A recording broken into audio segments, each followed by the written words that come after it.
teach a class called A Narrative Journalism of Social Fault Lines. It's a mouthful. I can barely remember my own title of my class. But it's really a class about literary documentary journalism. This is journalism that is long-form storytelling. Think of the podcast you listen to. And in fact, these stories often can go both ways. Some of my students have stories they're working on right now that are going to be very good podcasts. But it's long-form stories about issues of our day. Like last year, I had a student write about her brother died of an opioid overdose.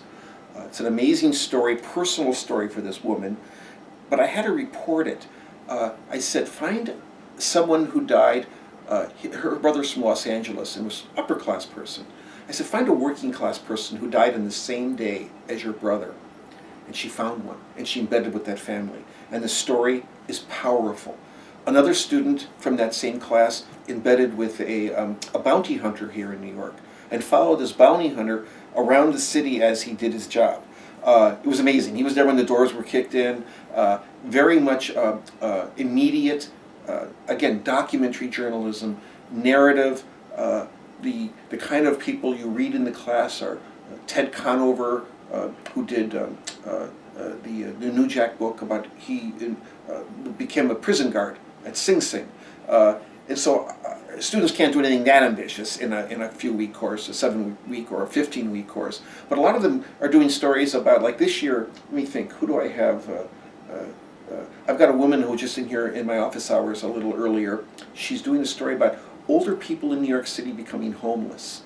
And she found an amazing man who's on the verge of being evicted from his apartment. So she's embedded in his life, and she's going to be there, sadly, when he gets kicked out of his apartment. And then she's going to be there to document it and write it. So those are the sorts of stories that you'll do in this class. And I like to help students get them published. That's the goal. I don't teach my class, I don't run my classroom as a make-believe or a make-work. It's real world. I want students pitching stories that they really want to get published in magazines.